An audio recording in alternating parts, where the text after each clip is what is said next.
And that image of him holding up and fight, I know that we're living at this breakneck speed, but that is an image that will live forever. And the idea that he didn't know what had happened, and we all know that adrenaline means you may not know where you've been hit and how long you've been hit. That could have been his final moments. And for him to instinctively show fight, that was the moment when, like, even sort of never Trumper righties that I know in Australia went, you know what?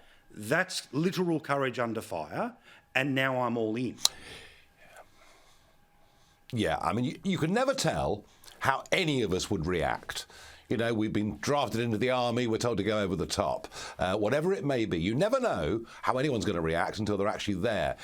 What he showed in that moment was the man that I know. I said on stage in the 2020 presidential election in Phoenix, I pointed at Trump and I said, this is the bravest man that I've ever met. And my goodness me, didn't he prove it that day in Pennsylvania? Totally extraordinary. And one thinks of the historic Iwo Jima image of them raising the flag after this tens of thousands of Americans died fighting the Japanese, and there's a statue in DC of their Iwo Jima moment. But that was actually staged for a photographer.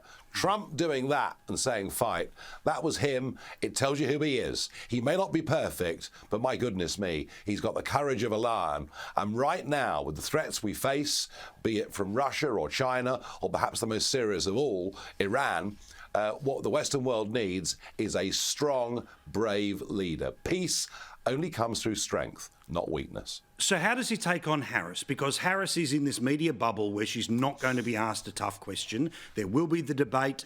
Where, when, we'll all find out.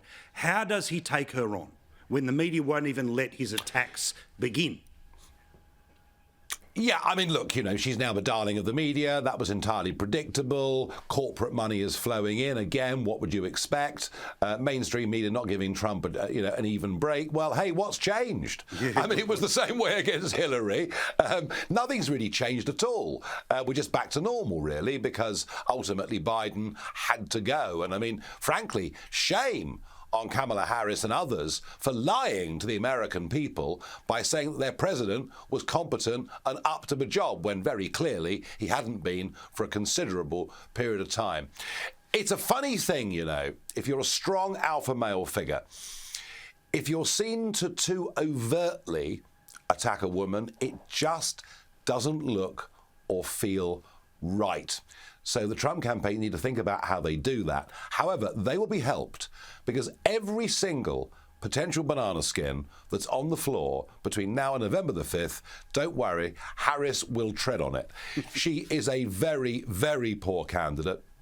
She got nowhere in the primaries in her own party when she ran, for the presidential nomination and when Biden got it. And talk about DEI, as I mentioned earlier with the head of the Secret Service. I mean, Biden said, I'm going to pick a black woman to be the vice presidential running mate, as if to say, ability no longer matters. Yeah. We just pick someone because we're ticking boxes. Honestly, I think under fire, she'll make terrible mistakes.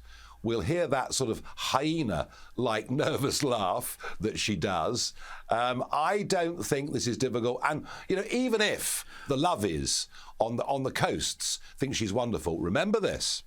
The presidential election will be won or lost in the Midwest, the old industrial states. That is why J.D. Vance, right? That is why the working class boy from Ohio who wrote Hillbilly Elegy, that is why he's been picked as the vice presidential candidate. I am not Paul concerned at all.